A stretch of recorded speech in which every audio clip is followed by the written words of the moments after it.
విజయవాడ నుంచి మా పిన్నిలిద్దరూ, మా అక్క ఆళ్ళ అబ్బాయితో వచ్చారు. విజయవాడలో హోల్‌సేల్ మార్కెట్‌లో పువ్వులు చాలా చీప్‌గా అయితే దొరుకుతాయి. అమ్మ, నేను అందరం ఎక్కువ పూజలు చేస్తూ ఉంటాం కదా అని చెప్పి, మా వెంకటలక్ష్మక్క అయితే మా అందరి కోసం పువ్వులైతే తీసుకొచ్చింది.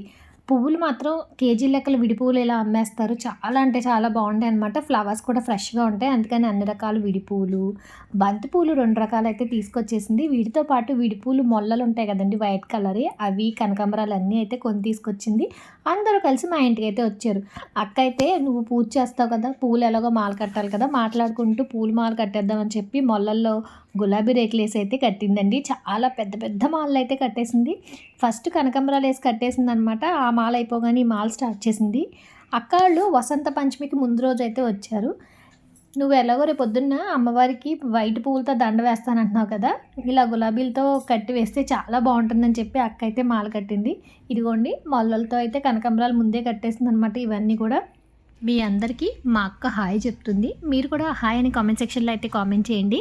నేను పూజలు ఎక్కువ చేస్తాను. పువ్వులతోటి దేవుడి మందిరాన్ని అందంగా అలంకరిస్తానని అక్క అయితే నా కోసం ఇన్ని పూలు తీసుకొచ్చేసింది. చూసారా? వసంత పంచమి రోజు ఎంతో అందంగా దేవుడి మందిరం పూలతో కలకలలాడిపోతుంది. Like, share, subscribe. Thank you for watching.